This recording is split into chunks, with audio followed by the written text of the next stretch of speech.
All right, what is going on, everybody? Welcome back to another video, another NBA regular season video.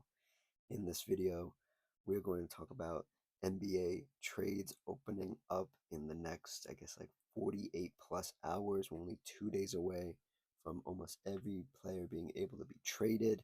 We have some teams on the screen, we have some players on the screen. We're going to talk about at least 9 teams that I think are definitely going to make a trade. I'm about 85 to 95% sure that they're going to make a trade. And then we have a couple others that might linger around, might consider making a trade. And we have some updates on Ja Morant.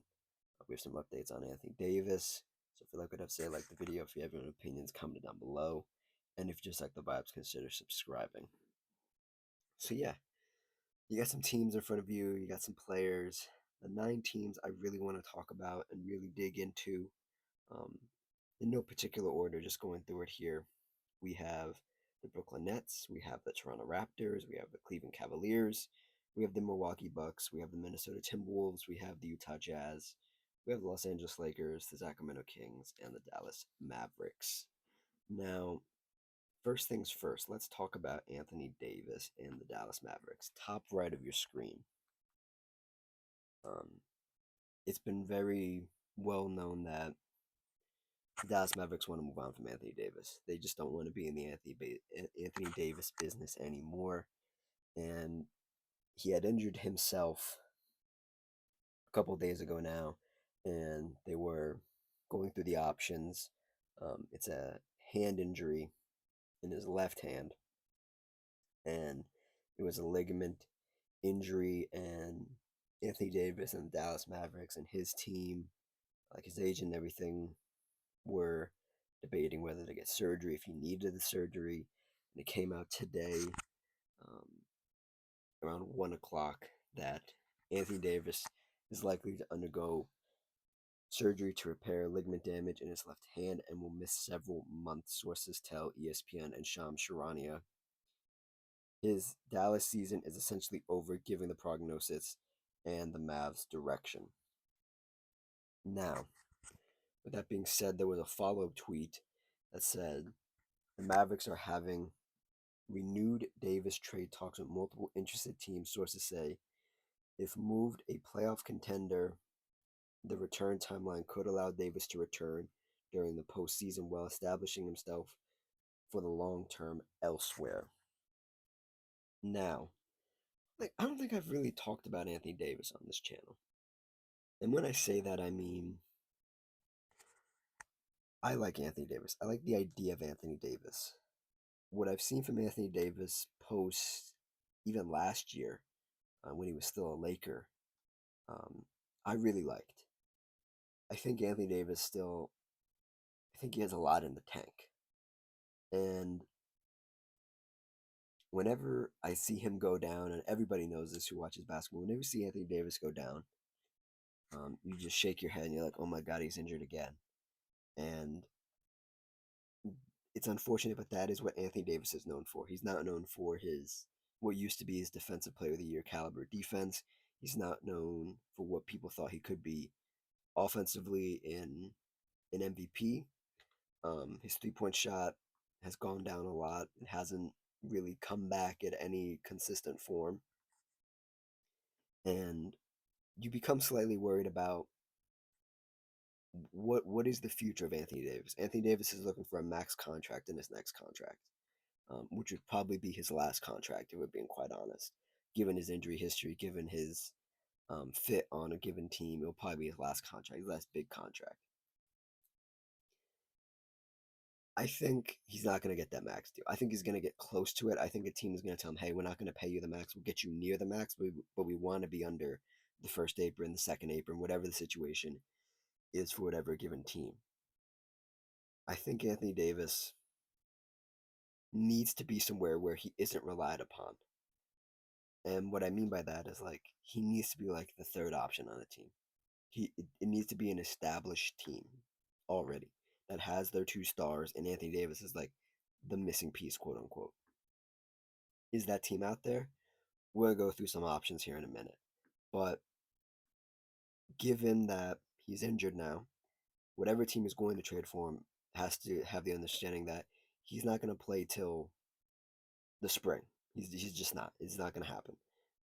Especially with his body and the way it reacts to things. Anthony Davis, um, and whoever takes him on is probably going to be very conservative and say, hey, if you say you're going to come back in 4 months, let's make it five.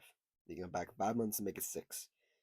Let's be very cautious because you don't want him re-injuring himself. You don't want him dealing with any discomfort because if Anthony Davis is uncomfortable, then he's just not going to play well.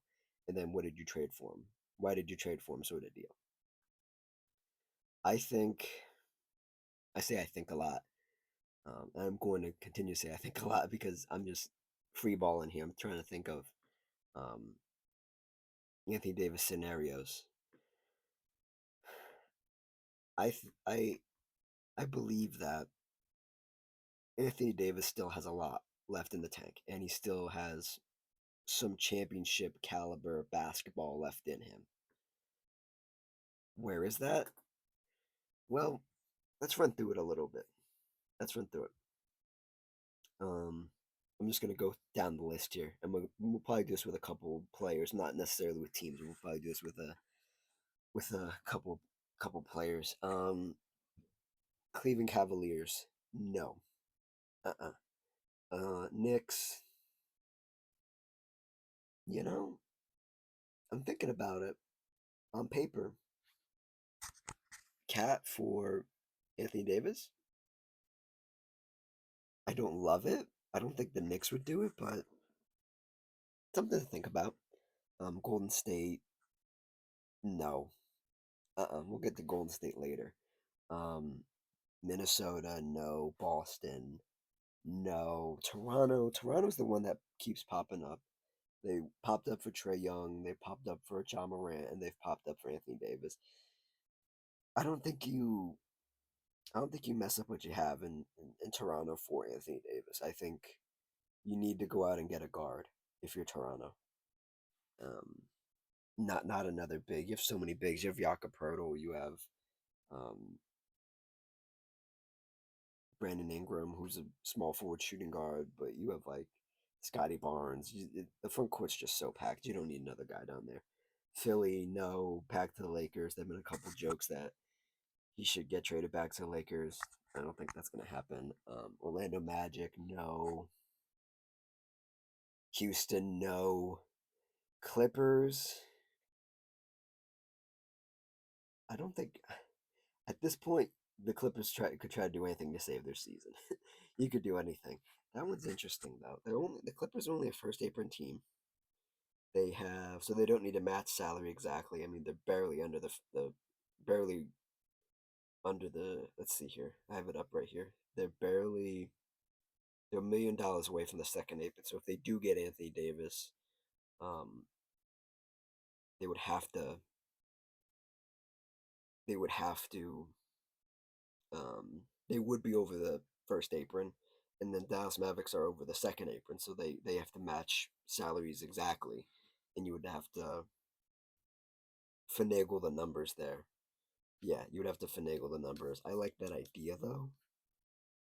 Even though the Clippers notoriously are not a healthy team, I don't think Anthony Davis helps that, but I think it's more about the Clippers trying to save their season, um, and just showing the fans, hey, we're ready for next year, like they do every year.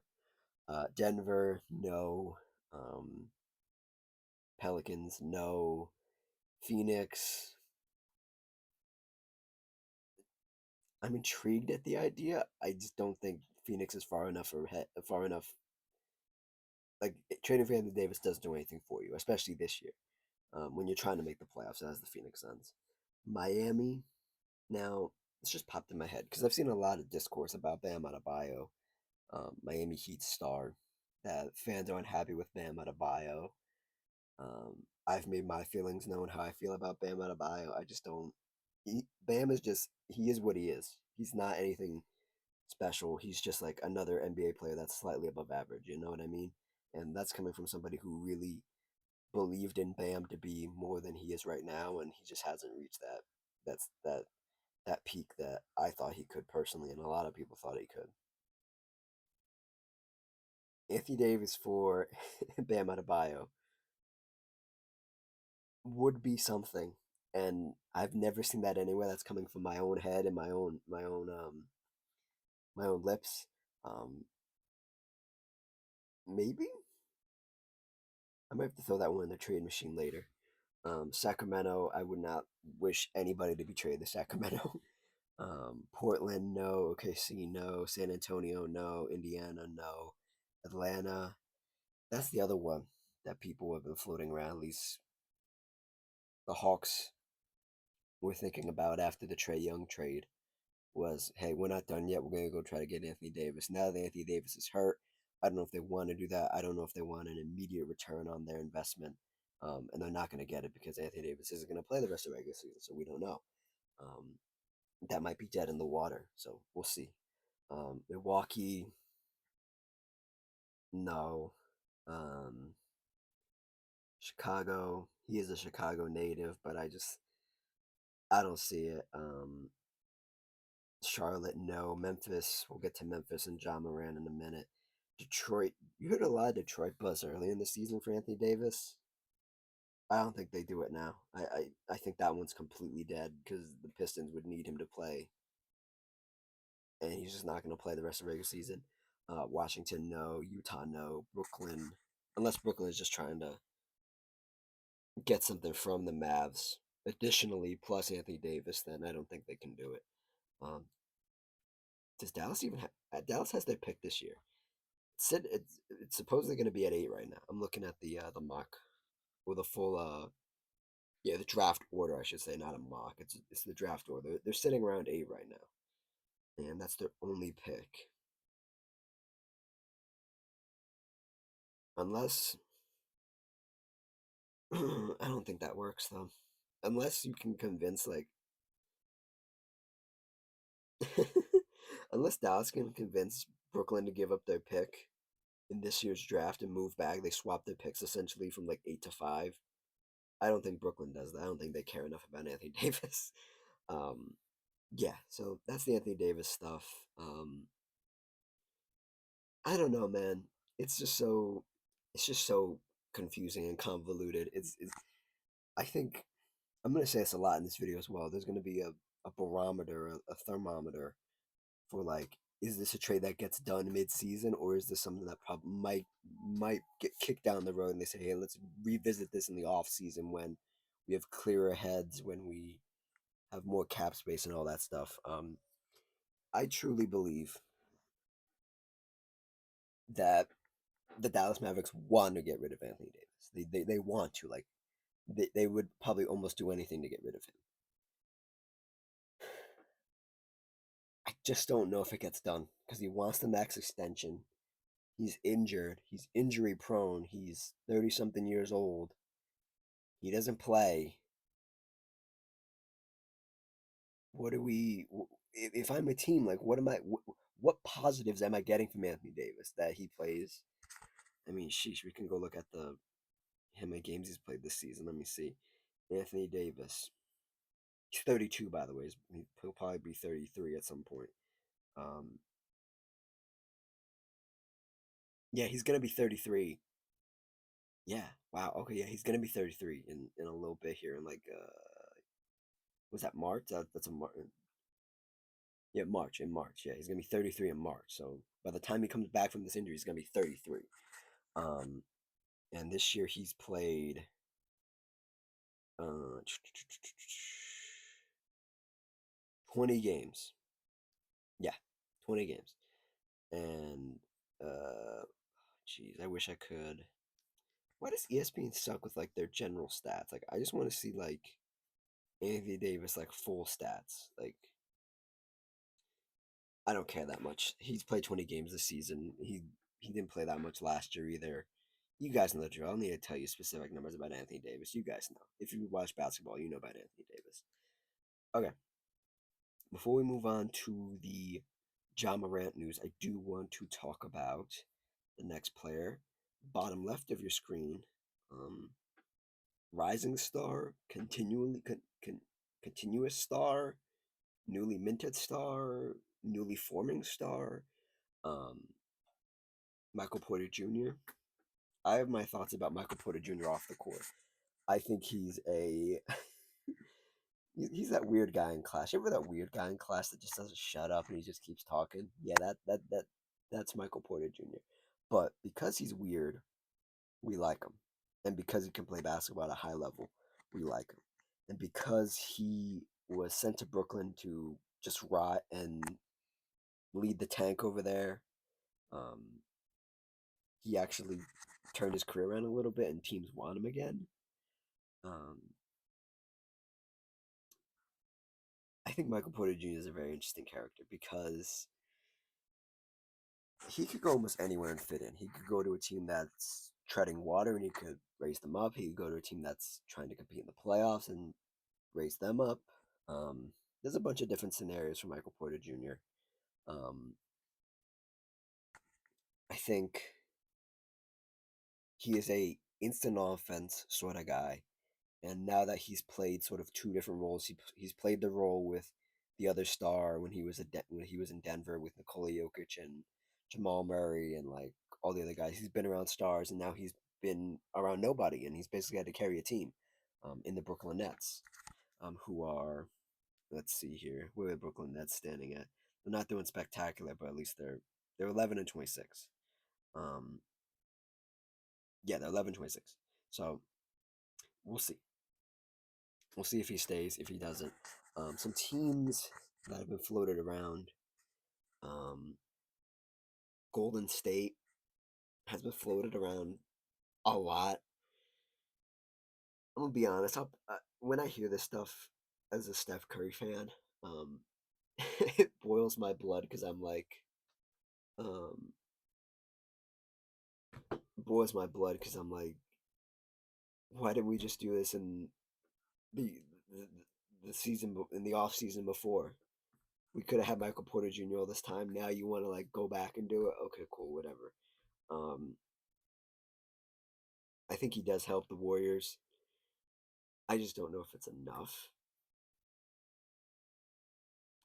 I just don't know if it's enough to save this season. I mean, the Warriors are 21-19. They're above 500, but barely. And they play the Blazers tonight, who are right behind them at 19-21. Damn. Yeah. Wow. Okay. That's yeah. Okay. I'm not sure. I'm not sure Michael Porter Jr. is going to be the savior walking through that door.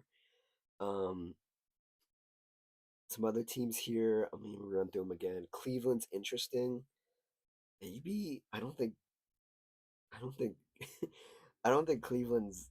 I don't think Michael Porter Jr. is that needed in Cleveland. I don't know. Maybe. I mean, I don't think Cleveland makes a move. I don't have Cleveland anywhere. I don't think I have Cleveland on my list here of teams that are gonna make a move. Yeah, I don't have them here. I think they're just fine. I think they're waiting for their team to get healthy.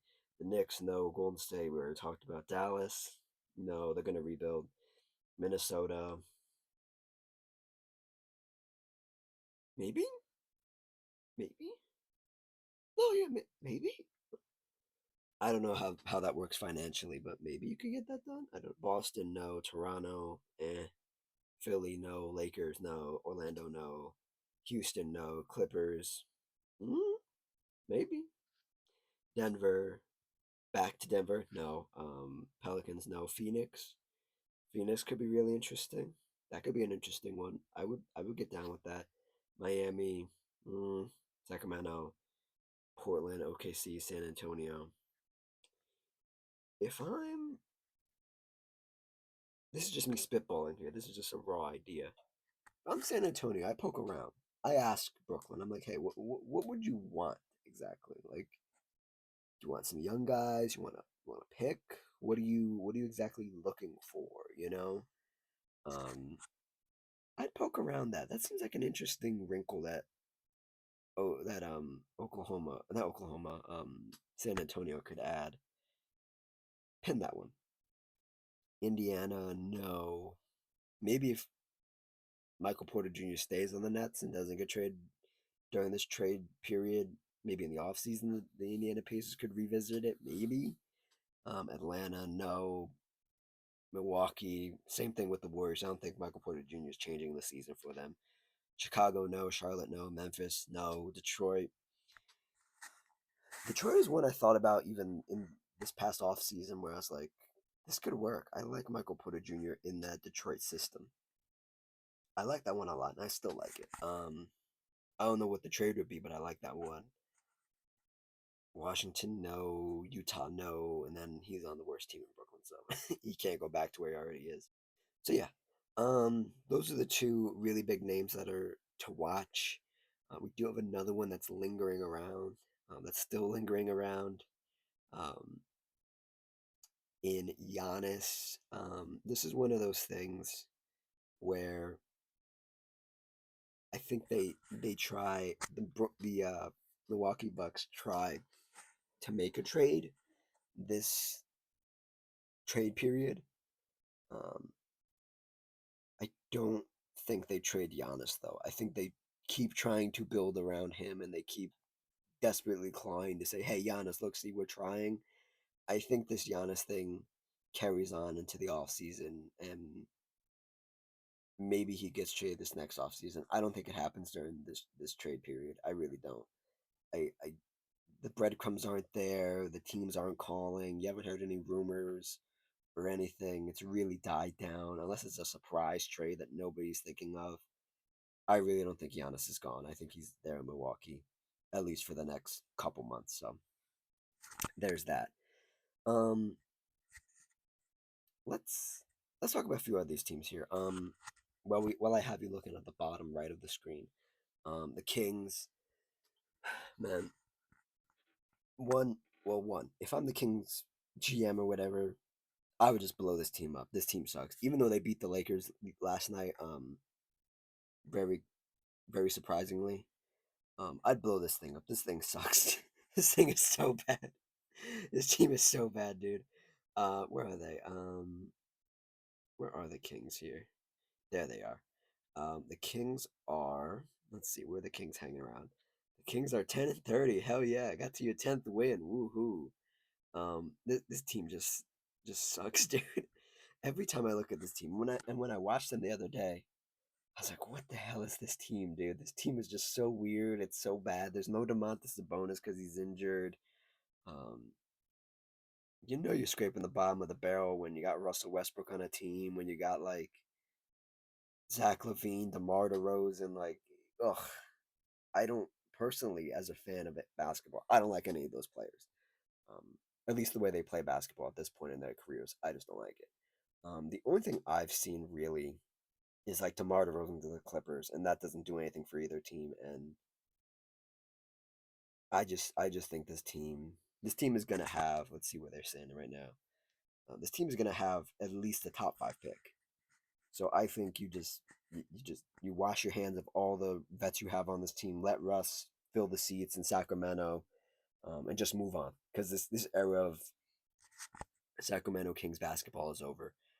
They have that one pick in the top five, and then they have like a 30th pick. They have a 36th pick um, from Charlotte, and yeah, just blow it up. It's over. It's over. Nothing's gonna save this.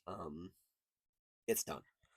Another team, the Los Angeles Lakers. Is there any saving this team at this point? After the embarrassing loss to the Kings last night, um, everything looked bad in that Kings game. I saw little snippets of it. It did not look good. It looked very bad. LeBron looked bad. Luca had 40. Um, Lakers fans already want DeAndre Ayton gone. I told you so. I told you guys this would happen. It was the biggest not surprise of the whole season is that Lakers fans would turn on DeAndre in less than 50 games into a season. Welcome to the DeAndre Ayton experience where he's not a big man. He's literally just like a forward in a big man's body. He's just not that good.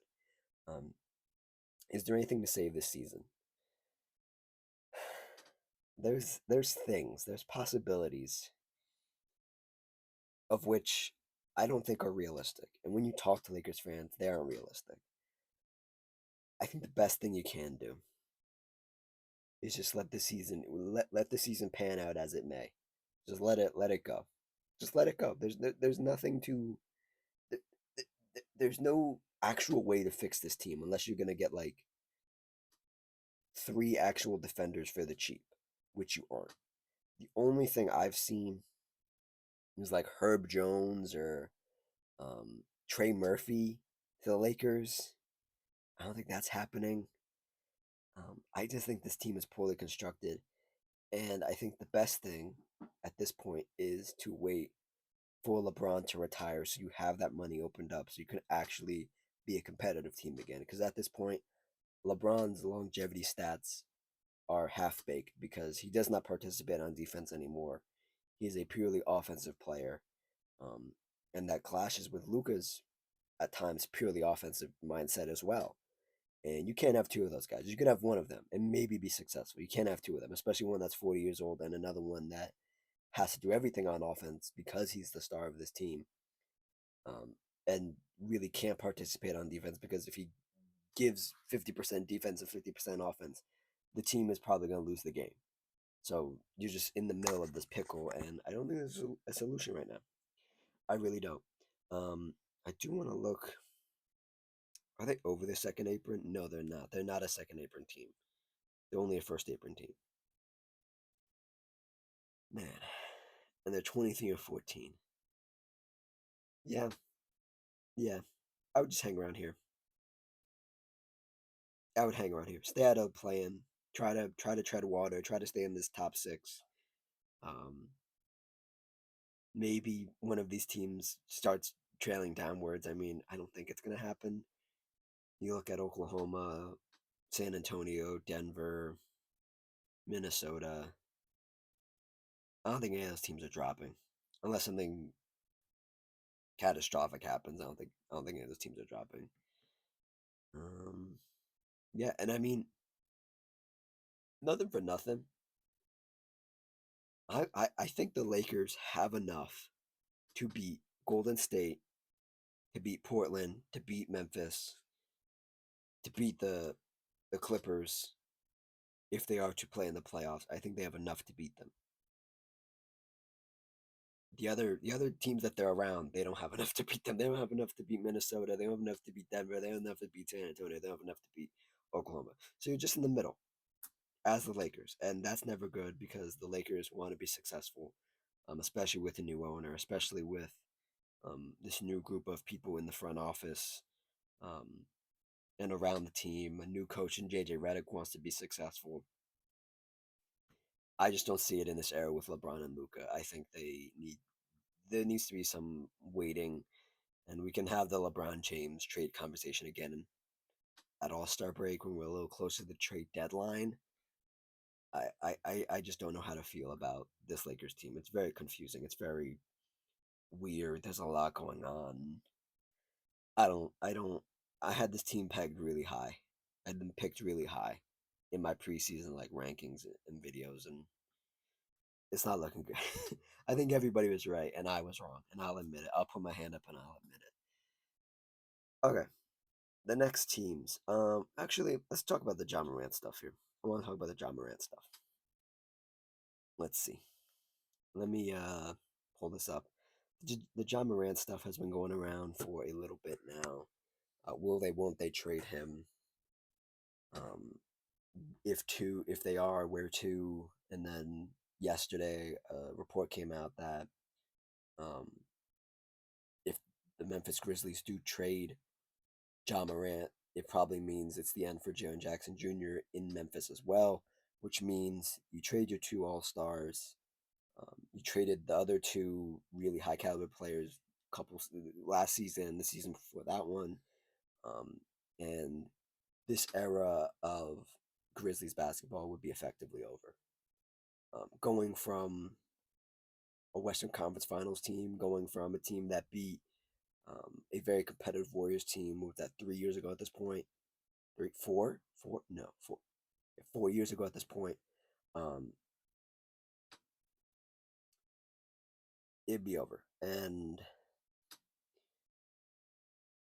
I have a lot of feelings about John Morant. I'm not the biggest John Morant fan. I wouldn't. I This is gonna sound so bad, but I could care less if he played basketball again. Like I genuinely have no like feeling about Ja Morant. He's the star that I care about the least.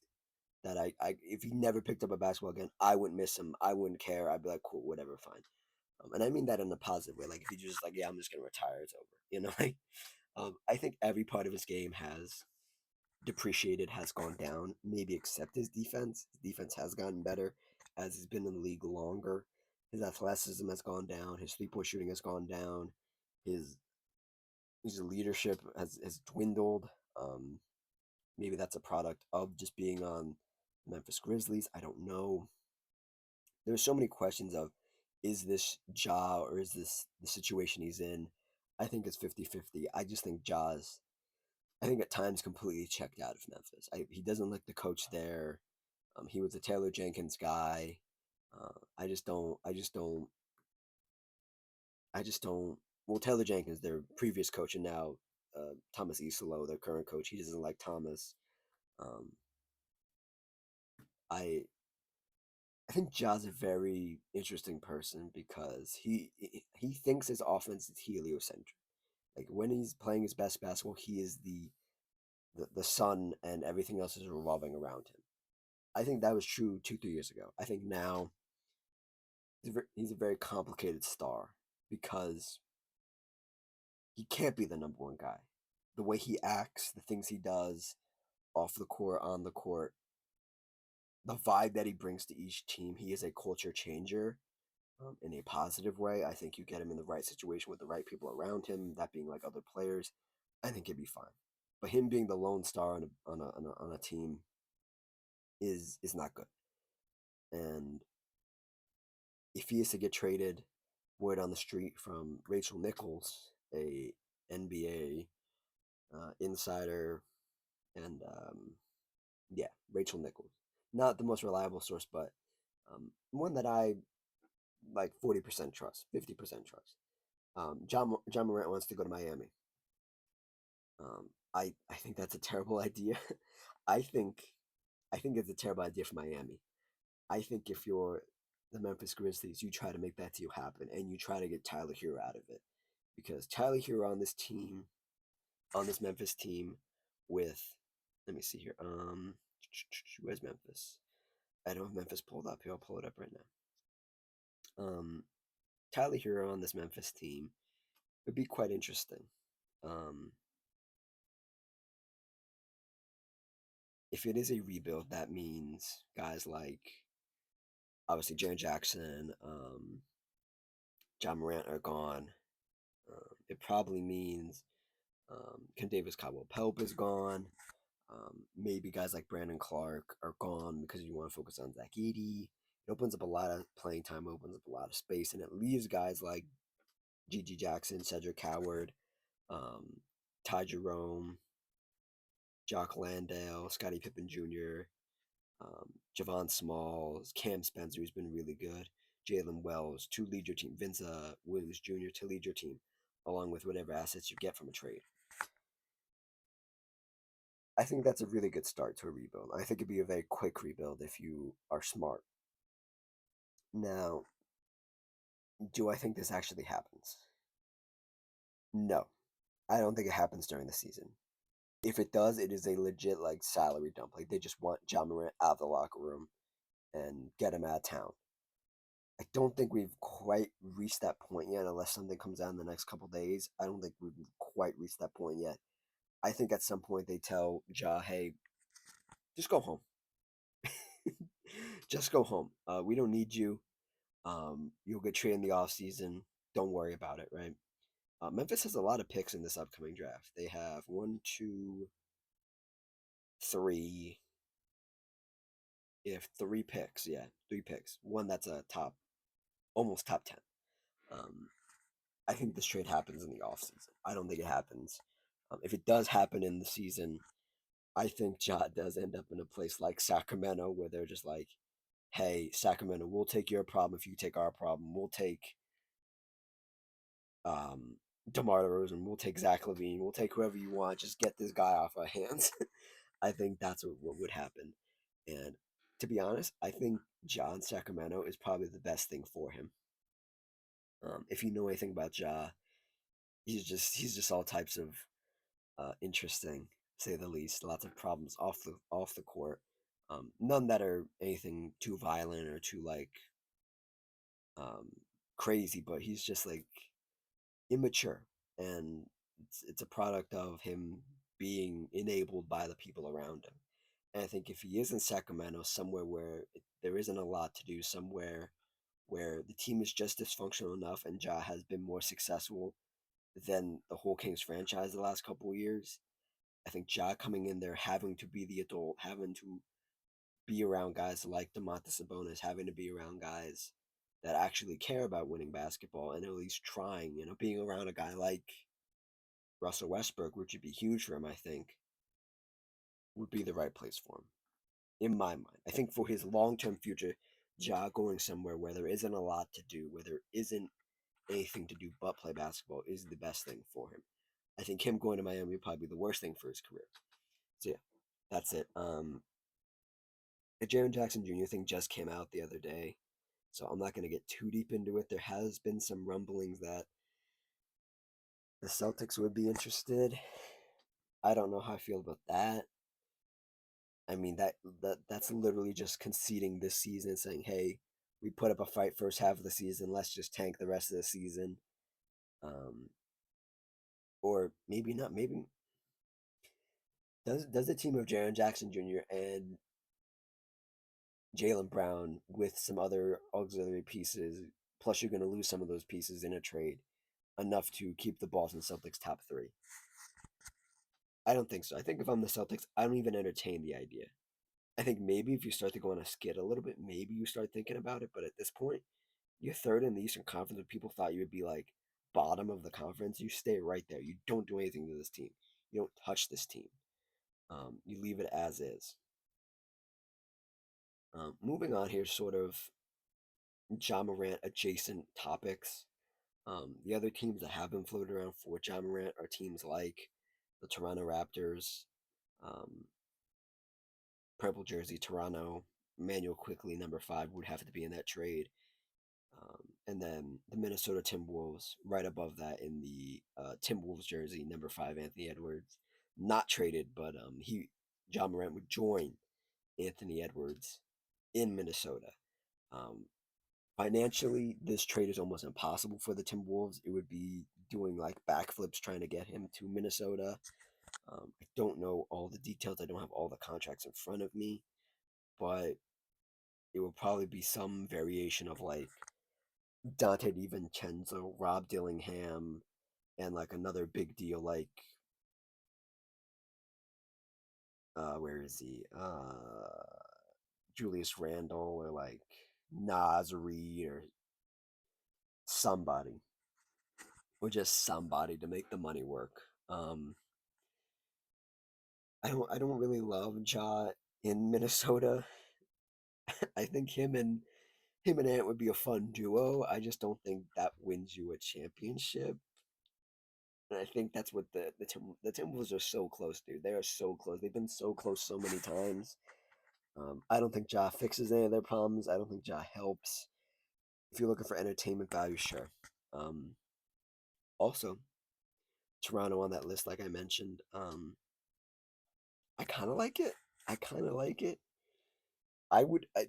In my mind, when I thought about Toronto during this trade period, I was like, well, I would probably have Ja, then Trey Young, then Anthony Davis, and then somebody else, to add to this team.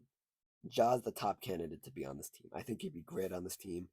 I think the Toronto Raptors. You can wash your hands of some of these draft picks that you don't really like Grady Dick, like some other guys that you've just acquired throughout the years. Emmanuel Quickly, RJ Barrett. Like you wash your hands of some of these guys you really don't like in favor of a team of Ja Morant, Scotty Barnes, and Brandon Ingram. I think that's a really good team. I think that team maintains the pace that they're at right now as a top 4 team in the East if you add Ja Morant to it. And maybe you could push the Celtics for their spot later down the line if that trade is to be made. Um, Yeah, okay, so the last two teams here that I have like 80, 85, 95% um, are going to make a trade. This one I'm more on the 80% side. The Cleveland Cavaliers. I think the Cleveland Cavaliers are in such a weird place. The owner's not happy with how they're playing, their record, the money that he sunk into this team for this team to just be mediocre. I don't think he likes it. And when the owner doesn't like it, sometimes they get their hands in the front office and they tell the general manager, hey, you better do something or it's your head. And the GM just might make a dumb trade or a knee jerk reaction trade. I think waiting for this team to be healthy, and I said this a month ago practically, I said waiting for this team to be healthy is not the recipe to be a finals team. This team has no continuity. They rely on Donovan Mitchell too much, and Lonzo Ball, their offseason acquisition last offseason, has been a huge miss. And he's an asset that is a negative asset. You would have to attach something to him to get rid of him to get something else. And I just don't see how you get something done that tangibly fixes your problems this year in the next couple months. I just don't see it. Um, there's been like rumors. This is like a huge rumor that like DeAndre Hunter isn't happy in Cleveland, even though they just traded for him last trade deadline. I don't believe that, but if there's anything I do believe, it's that this team is underperforming, and this team um, just crossing their fingers. Hey, we're gonna don't you don't want to see us in March? We're gonna be healthy in March. We're all gonna be healthy. Max Juice is gonna be healthy. Evan Mobley, um, Jared Allen, they're still gonna be healthy in March. Just wait. I don't buy it. The biggest thing that's been floating around left hand side of your screen, number 10, Darius Garland, um, that he's done. He's done it in Cleveland. They're gonna look around and see if they can poke around, try to get rid of him, try to get something for him. It just hasn't worked out in Cleveland, and I feel really bad for Darius Garland because at one point I think it was his sophomore year, his second year in the NBA. Somebody said like this guy just doesn't know how to play basketball, and I saw Darius Garland at Vanderbilt before he got drafted, um, and I really liked Darius Garland. I like what he brought. He only played a couple games in college, but from what I saw, I liked. He's had a really solid career, an all star. But guys like him, small guys who can't play defense and who only do a couple things, are being like eradicated from the NBA. They just don't have a place in a starting rotation, and it's just a sad state of affairs that a guy like Darius Garland can't be looked at in a backcourt with Donovan Mitchell, and it can be seen as the future.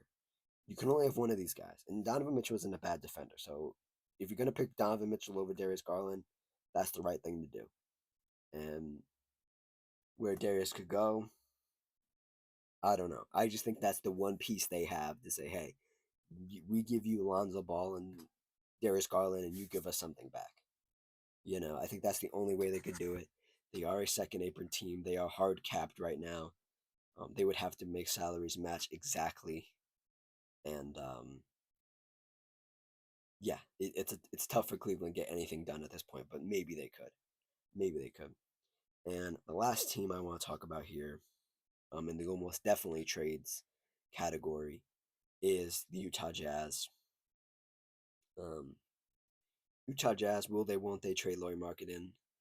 I don't think so. They won a close game with Oklahoma literally last night. They've had a really good underrated season. I think it's a positive season for them. Right now, they are 14-25, which isn't positive as a whole, but you're making steps in the right direction. You have this young core. You have Keontae George, who's having an underrated season this season. You have Ace Bailey, who's come along every now and then, looks alive at least. You have Kyle Filipowski. You've lost Walker Kessler for the season to a shoulder injury, to shoulder surgery, so you're down a player. At some point, do you try to offload some of these really bad assets that you have, like Cody Williams, older guys like Kevin Love, maybe? Um, I don't know. Maybe I don't know. This is another one. I'm like 80%. Like I don't know. Maybe they'll just stick it out. Maybe they'll try to offload some of these guys in the off season when their value is higher. And you hope they don't get injured. So yeah, that's it. That's the couple teams that um the 9 teams, right? One, two, three, four, five, six, seven, eight, nine. Oh, 10, because we had Memphis. I didn't pull them up. So yeah, Memphis. 10 teams that I think that I'm like 95 to 85% sure are going to make a trade. Now here at the end, I have a few that maybe could do some poking around. Maybe they're in like discussions. You see their names in these reports. I'll just run through these guys real quick here so we don't have a super long video. Um, but I think the Boston Celtics might poke around. Maybe they're at 24-15, like I said. I think maybe try to get rid of some assets now, um, just so you don't have to do it in the off season. You give like guys that are on like 1 year contracts to like have the opportunity to be re-signed next year because um, next year the Boston Celtics are hopefully they're almost positively gonna get Jason Tatum back opening night, so that's really good. They might try to move around some stuff, try to do some smart, savvy things on the back end. Chicago Bulls have been talked about it a little bit in some conversations.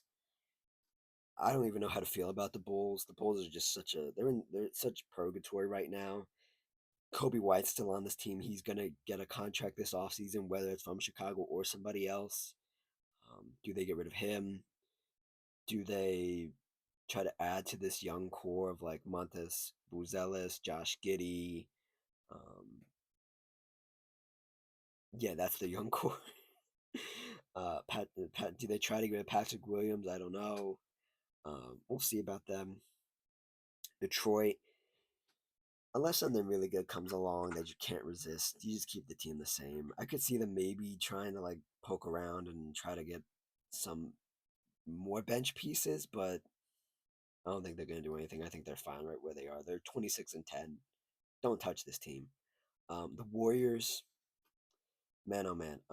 I think they're an off-season team. I think this off-season is going to be hectic for them. This season has been far, far worse than I think they ever could have thought. Um, and they're going to be in the play-in again, and that's exactly where this Warriors team does not need to be. They've never been successful coming out of the play-in because it's just way too many miles on Steph. It's way too many miles on Jimmy Butler now. It's way too many miles on Draymond Green. Al Horford does not need to be in the play-in at age 39. He needs to be on a team that is guaranteed a playoff spot so he can get some rest. You have the Jonathan Kaminga thing hanging over your head. This Jonathan Kaminga thing has become such a disaster, and I made a video about it in the offseason when he got his new deal. Um, this has become such a freaking disaster. Um, this is a black mark on the Warriors franchise. Not him as a player. I have my own feelings about him as a player. I think as a whole, how Jonathan Kaminga has handled it, how Steve Kerr has handled it, how Mike Dunleavy Jr., the GM, has handled it. I think this is such a disappointing management of assets. It's almost criminal. It is borderline criminal that how you have had no tangible offers besides the Kings to have Jonathan Kaminga on their team. It is baffling that they messed it up this bad. When you think it's bad, it gets worse. Terrible. Um, yeah, I think this Warriors team is not a mid-season team. If it is, it's for Michael Porter, and like I said, Michael Porter Jr. doesn't fix this team. It's a disaster. Um, we'll talk about them more mid-season as closer we get to mid-season. Charlotte Hornets, the LaMelo Ball thing. I think that's an off-season thing, if anything. I don't see any world where a team's like, yeah, you know what? We're gonna get LaMelo Ball. He's gonna change our franchise mid-season. Hell no. Hell no. No. Um, I'm not. I think that's an off-season thing. We talked about the Heat a little bit. Heat fans are not particularly happy with this team. Um, and if you want to talk about mismanagement of assets, the only positive thing about this team is like Khalil Ware, Norman Powell, and like occasionally Andrew Wiggins. And the rest of this team, everybody's like, I don't know, everybody else can go, um, including Bam Adebayo, who we talked about earlier. Memphis Grizzlies, we talked about them. Yeah, I don't know. And then last team, San Antonio. This is an interesting team. This is a great team to end on because either they are going to make a trade to try to relieve some of these assets they have and open up some playing time for some other players, or they're just gonna let it rock out. Um, because they have beat the defending champs 3 times out of 4. I believe tonight's the last time they play. If I go look at their schedule here, I believe this is the last time the San Antonio Spurs play the Oklahoma City Thunder. Let me check.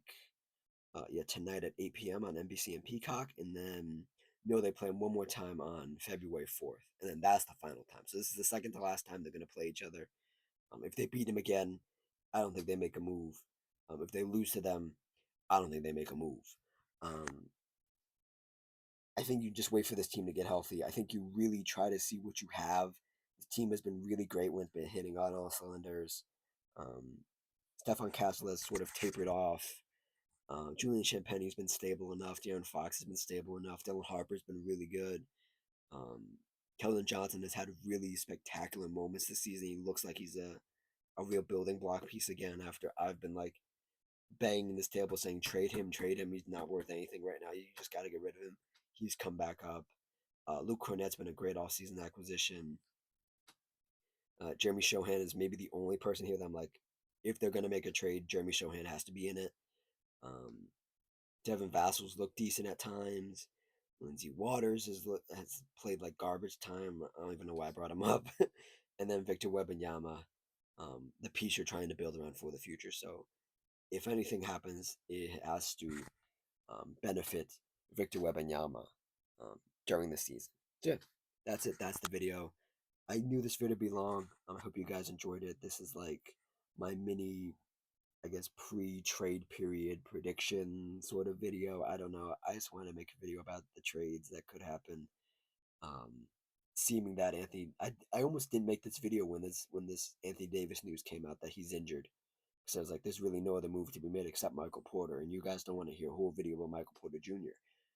But seeing as Anthony Davis and the Mavericks and maybe some unfortunate team has opened the trading for him, this video came to fruition.